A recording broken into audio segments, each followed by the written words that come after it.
La era moderna ha sido testigo de un increíble aumento en popularidad de todo tipo de publicaciones en los medios sobre mitología de la antigua Mesopotamia. Tenemos los escritos que proponen conexiones entre varios mitos sumerios y la teoría de que la raza humana fue diseñada o creada por unos seres extraterrestres conocida como la teoría de los antiguos astronautas. Esta hipótesis se basa en gran medida en traducciones de tablillas cuneiformes. La sangre real. Para comenzar, Anunnaki se traduce como sangre real o semilla de Anu, no como los que descendieron ni como aquellos que llegaron del cielo a la tierra, como muchas fuentes dicen. Los Anunnaki son deidades sumerias del antiguo tiempo primordial, un panteón de dioses hijos del dios del cielo Anu y su hermana Ki. Algunos estudiosos han llegado a darse cuenta de que los Anunnakis deberían ser considerados más como semidioses o seres semidivinos. Al parecer, la hermana de Anu, Ki, no era considerada como una deidad al principio y solo alcanzó el estatus de dios mucho después de la historia del ciclo mitológico.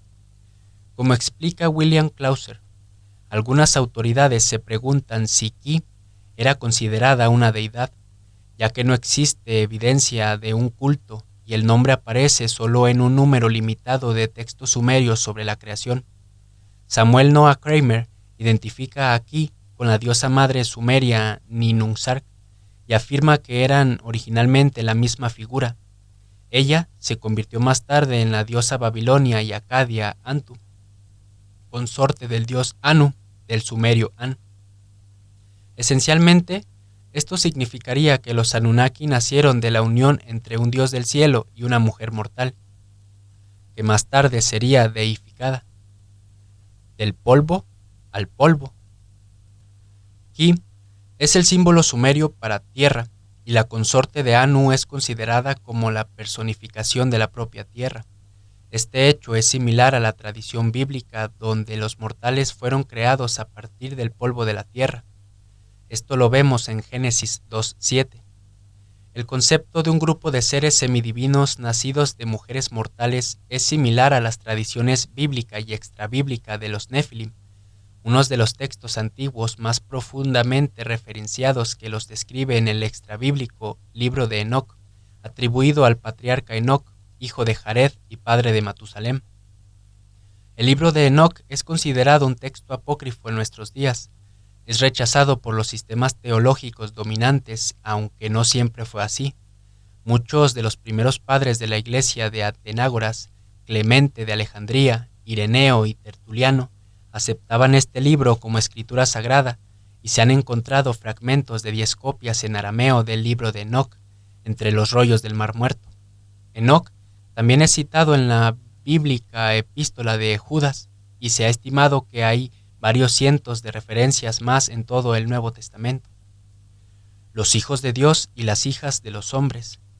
Los pasajes más famosos del libro de Enoc incluyen una descripción detallada de cientos de acontecimientos anteriores al diluvio registrado en la Biblia, especialmente el capítulo 6 del Génesis, versículos 1 al 4.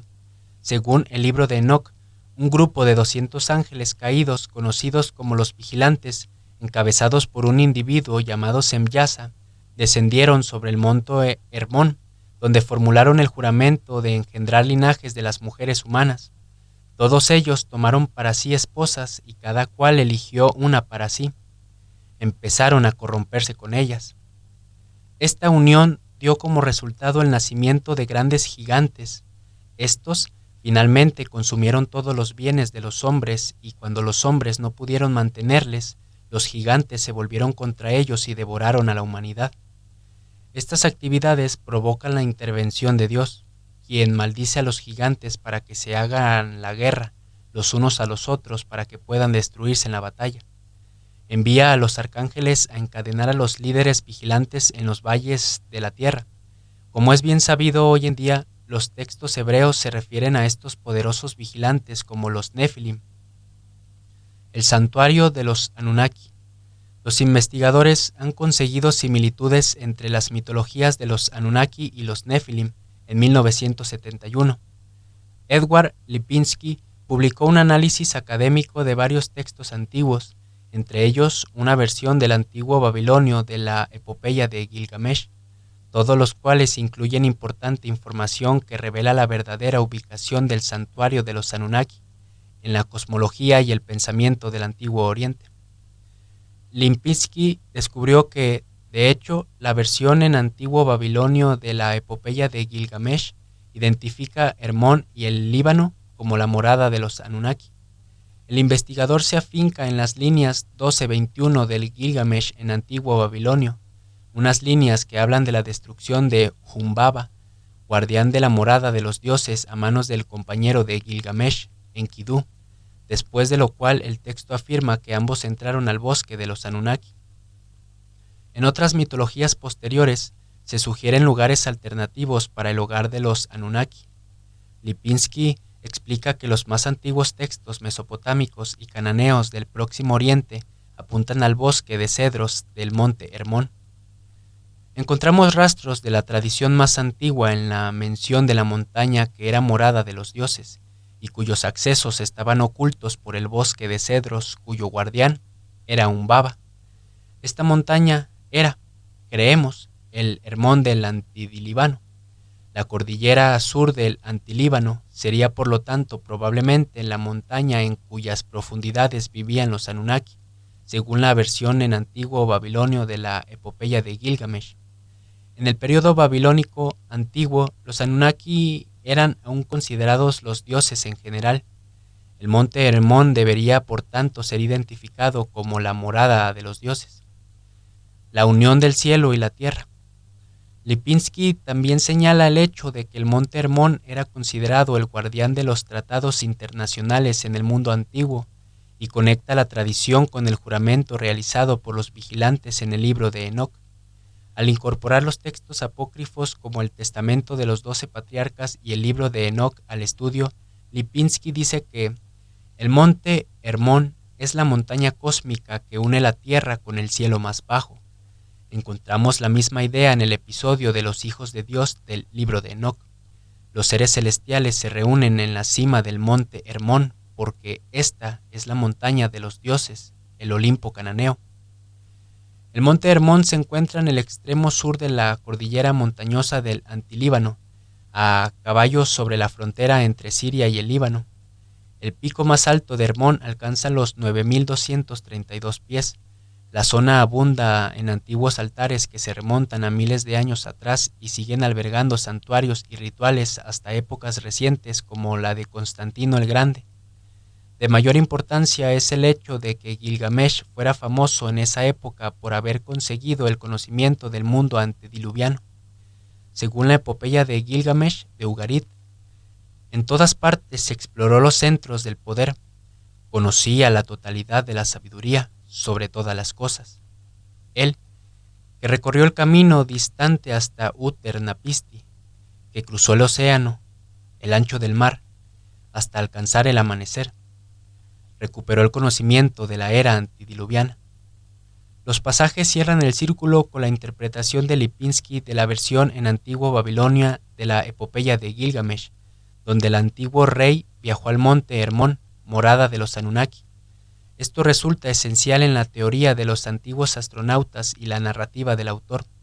Hoy en día se consideran a los Anunnaki como creadores o dioses en el Antiguo Testamento. Entonces, ¿qué es lo que dicen estos textos cuneiformes sobre los Anunnakis y otros seres míticos? ¿Cómo encaja esa versión de estos seres y las actividades presentadas en los medios partidarios de la teoría de los antiguos astronautas con la representación real en el mundo antiguo? Gilgamesh, el gigante. El concepto del antiguo conocimiento del mundo antediluviano es interesante e inherente a muchas tradiciones orientales. Por ejemplo, hay un relato similar en el apócrifo libro de los Jubileos sobre Caimán, hijo de Arfaxad bíblico. El niño creció, su padre le enseñó la escritura y fue a buscarse lugar donde hacerse una ciudad. Halló antiguas escrituras grabadas en la roca, cuyo contenido leyó y tradujo, y con ellas se extravió, porque allí estaban las enseñanzas de los vigilantes, en las que explicaban la adivinación por el sol, la luna y las estrellas de todas las constelaciones del cielo. Y lo escribió, pero no habló de ello, pues temía mencionarlo a Noé, no se enojara con él por este motivo. Hay varias fuentes antiguas que sugieren que el propio Gilgamesh era un semidios, un ser semidivino, de gran estatura. Según la lista de los reyes sumerios, Gilgamesh fue el quinto rey de Uruk, en algún periodo comprendido entre los años 2800 a.C. Era el rey de Lugalbanda. Se afirma que su verdadero padre fue un espíritu Lilu, un sumo sacerdote de Kulaba. El héroe es descrito en la saga como 2/3 divino. Se cree que Gilgamesh habría alcanzado la victoria sobre los reyes de Kish, centralizado el poder de Uruk, y cuenta la tradición que expandió la ciudad de Uruk, incluidos el recinto y los muros del templo. En varios fragmentos de una copia del siglo XX a.C. de la epopeya de Gilgamesh, es famoso por la estatura corporal, héroe nacido en Uruk, toro salvaje que arrasa. Las líneas 34-36 de Gilgamesh de Ugarit ofrecen detalles específicos sobre la talla de Gilgamesh. 11 codos era su altura, 4 codos la anchura de su pecho. Un triple codo eran sus pies y sus piernas de la longitud de una vara. Según esto, sería entonces entre los 16 y 18 pies, unos 5 metros o poco más.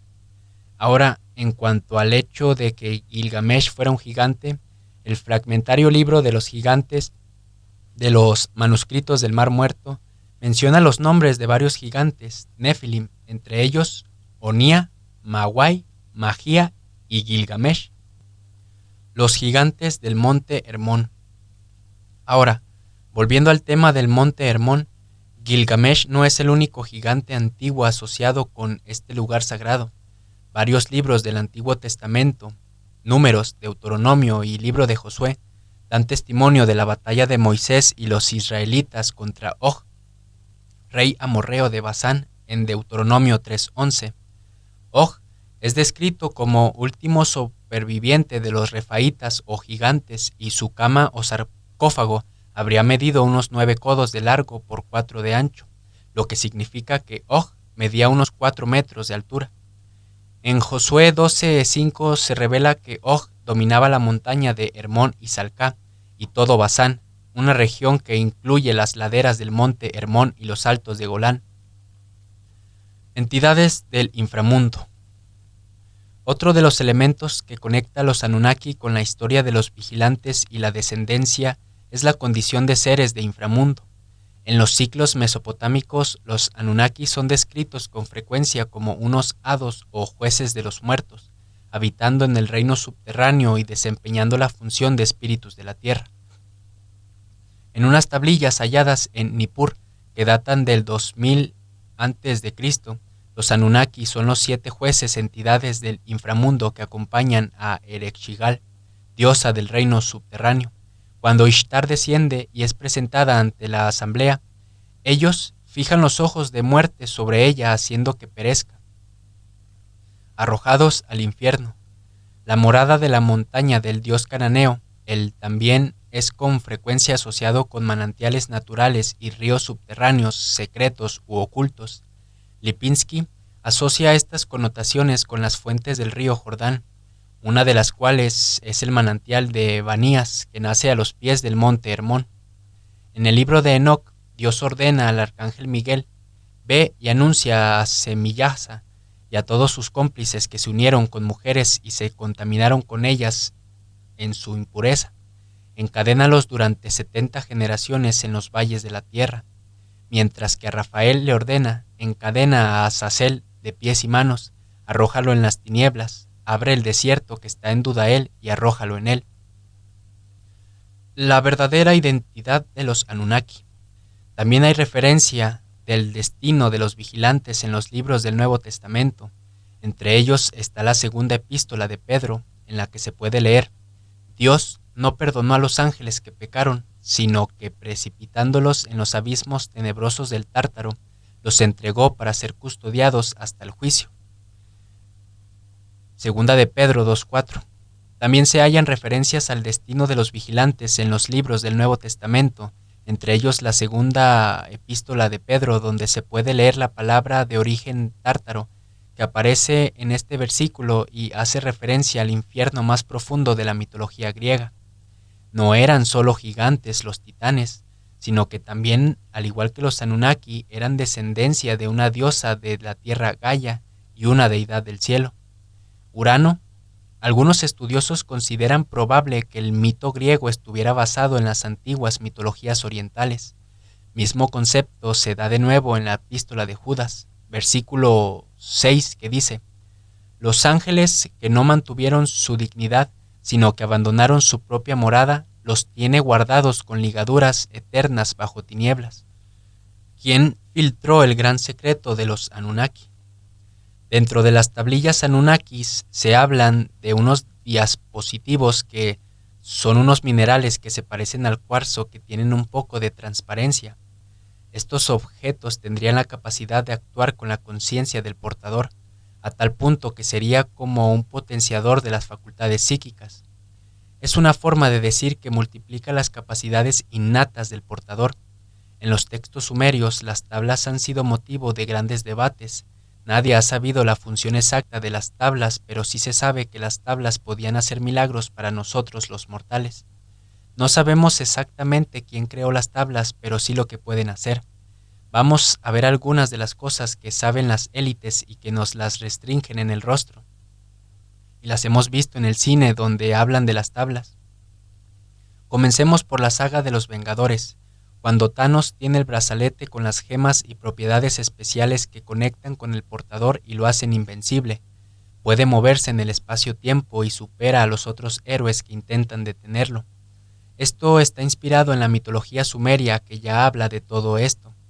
El creador de Superman ya introdujo el concepto en la historia del planeta Krypton, la civilización de la Antártida y la teoría del cuarzo que mete en una máquina donde él habla con sus padres y conecta con ellos.